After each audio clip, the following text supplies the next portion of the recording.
Egeunit Dr. Joseph Epodoi aijara kemot kitoni ne adokia madara adoketait na kokuju. Getu nasoma dex masoroti ne lukumune iare kit Dr. Pana ngapolo kita kiro no ijenge original soroti kere.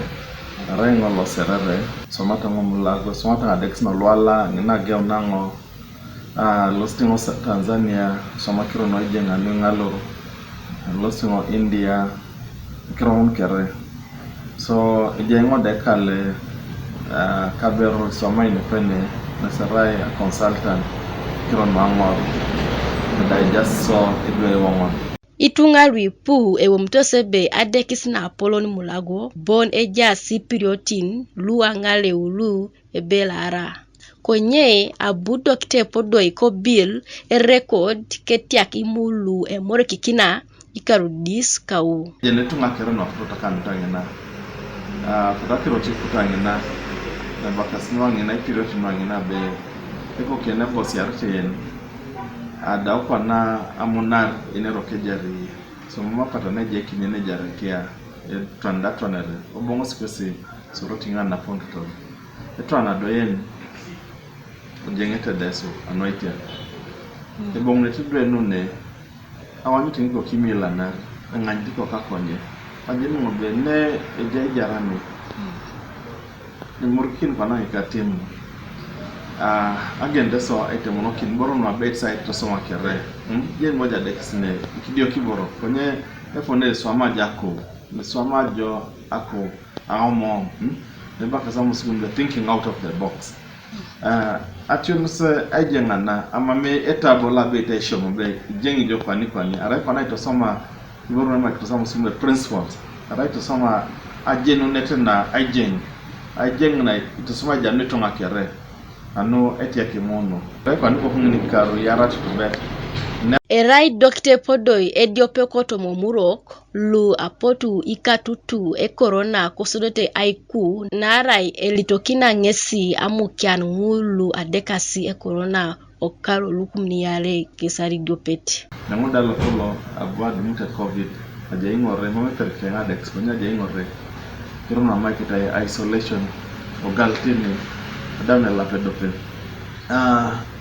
COVID de kan etuno na parashamon noi e wave la maikita delta are wave lo yare ara parashan patio kono edumu jo tojo okapati na ewen mugu konye adekisine apoti somo takede tare dope nakina Dr. Epodoi to makironwa mukian nui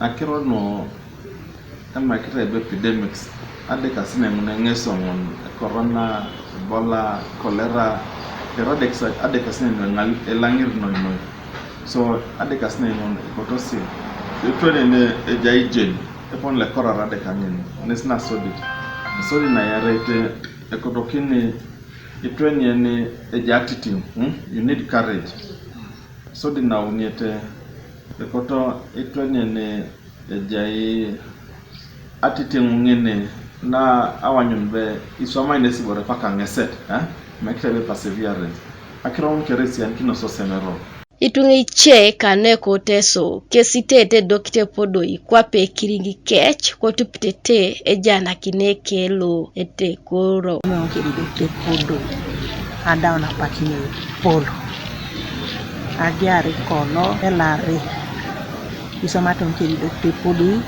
para shangona jengo dosi eta isoma inestesi eta isoma ta se jengo tumalo pula no munutimu dinu ayo no chalo kiralo egela isirikale keda sigini ansita hapo kusenga raisi Epodoi redo ko umuro ko diboronge di sawa kere joko ene rajox ne atonga ne jari ojeni be isoma ta ngasa soma twana mepupuni na beite papete so alama ratala na enuki oteso owailo Angaleu owailo aikeo na dekis amukian oteso ngese timu ke Dr. Epodoi particularly anyu ne be aijara na bo mene adekis na polono Uganda opono yuara adekis na didi na osoroti anwangun loloto mapakina aseutu nga numunu mungis anwa ina kina ke ai dar ayu ara jar anyne be ara da itokota kiro kampala